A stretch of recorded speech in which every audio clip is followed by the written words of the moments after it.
Welcome back to La Vota. Alejo, I am so excited. What's going on? Well, today we have someone that people are literally saying might be our first Gen Z Latino president. That is what's up. That is cool. Also, he's huge on TikTok, like over 10 million followers, and he gave a speech at the DNC last week, but it blew up. Like, my family in Colombia sent it to me, and we're like, who is he? If 2 decades ago, when my parents immigrated to College Station, Texas, you told them that one day their son would reach 14 million followers on social media, graduate law school, and speak at the Democratic National Convention, they might not believe you. We're going to talk to him. Let's talk to him. You're inspired, so we want him to rub that energy off on you guys. Exactly. Let's welcome Carlos Eduardo Espina, activist and social media sensation. Welcome, Carlos. Hi, thank you for having me. Thank you so much for joining. We're so excited to be speaking with you today. No, yeah, me too. I know you're all about Texas. You're from Texas. You live in Texas. I always ask Texas people, In-N-Out or Whataburger? Well, honestly, I don't really like either, to be honest. I mean, Whataburger, so I really liked it, but I ate it so much, like when I was like young and in high school, so I just stopped going too much. And then In-N-Out, I mean, is all right. So I lived in Las Vegas for 3 years. I went to law school there.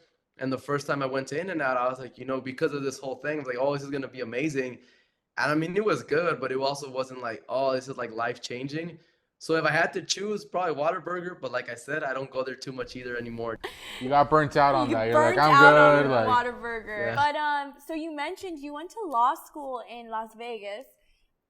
So tell me a little bit about that, because you also decided to start creating content. When did that happen? Yeah, so I grew up in College Station, Texas, ever since I was 5 years old. After graduating high school, I moved to New York to go to school at Vassar College. I was there for 3 years. I graduated early in May of 2020. And basically, like during that time, a little bit before my graduation, I already had like a job lined up for a nonprofit in Texas, but then that fell through because of the pandemic. And while I was figuring out what to do, an organization, a nonprofit, another one reached out to me about doing citizenship classes online. So I started doing them on Facebook, and I was like, hey, I should do them on TikTok too. So my first content on TikTok was about the citizenship classes. Those started blowing up pretty fast, and started doing social media as a hobby. But back then I was like, I really like doing social media, but it's also like at that point I didn't think I could make a career or anything like serious out of it. So while I was figuring out what to do like long term, I was like, oh, let's go to law school. So I applied to law school.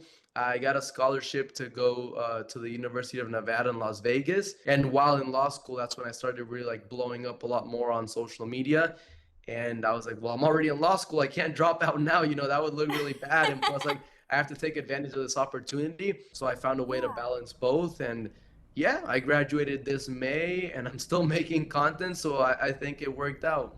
awesome. I mean, again, homeboy's hustling. Yeah, no, I'm Yeah, like San taking Cambiando, notes right now. I I'm know. like, if he can do it, I can do it too. Yeah. Oh yeah, for real. I have a question about your TikTok specifically, because you do a lot of Spanish videos, right? Like, why do you create mainly content in Spanish?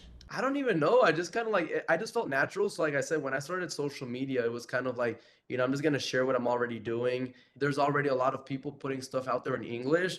Like I want to do something different and, like do it in Spanish, but specifically for Latinos here in the United States. It was funny because when I gave my speech at the DNC, there was a lot of people like, oh, I didn't know this guy spoke English, So like there's this misconception that if you speak Spanish, you don't speak English, or if you speak English, you don't a lot of us exist within both worlds. And I think I don't only speak to those people who don't know English. I speak to a lot of people who know English, but they just, like to consume stuff in Spanish, or people like my parents, who like they know English, but they just feel more at home, more comfortable with Spanish. So, I mean, being able to bridge that gap, I think is really important. I know, I relate to that. I feel like I naturally speak in Spanish, so I enjoy your content very much.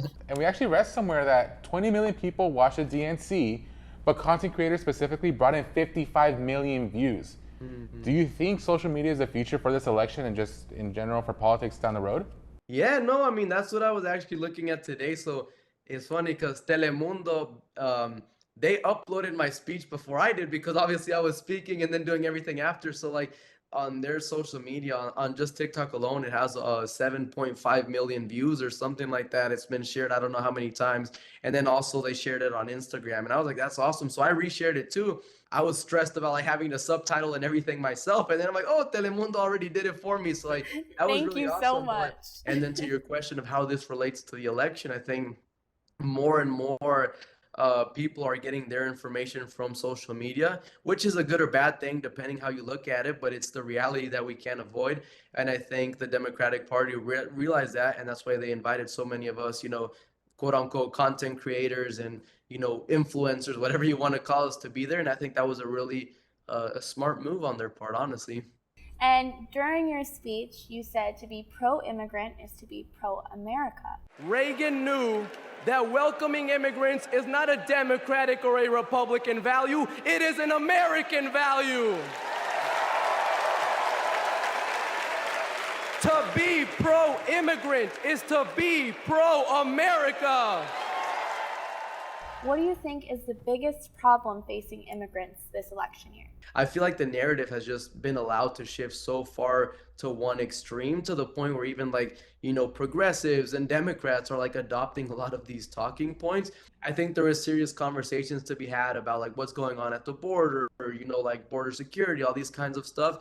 But when you completely let that overshadow the reality of the millions of people who are already here, like for over past 2 years now, everything about immigration is the border, the border, the border. And obviously the border is important. I'm not saying it's not, but we also can't forget the millions of people who are already here, who have been here for many years. And, I think the biggest challenge is how do we shift the narrative back?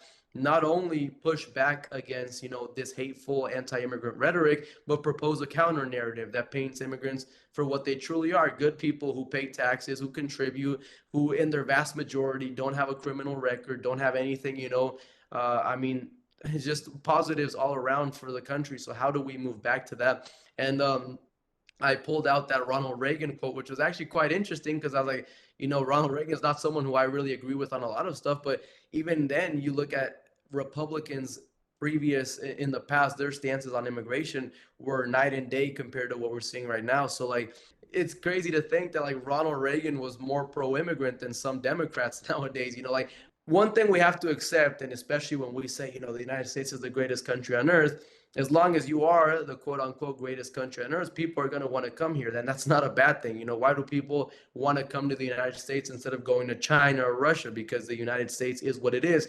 So we have to accept, one, that people are always going to want to come here. That said, how can we create these legal pathways for them to be able to come without having to risk their lives? I mean, just think about it. If someone is paying a coyote $10,000, $15,000 to be able to smuggle them across the border, you don't think they would pay the U.S. government the same amount to be able to come here legally, work here, have a work permit?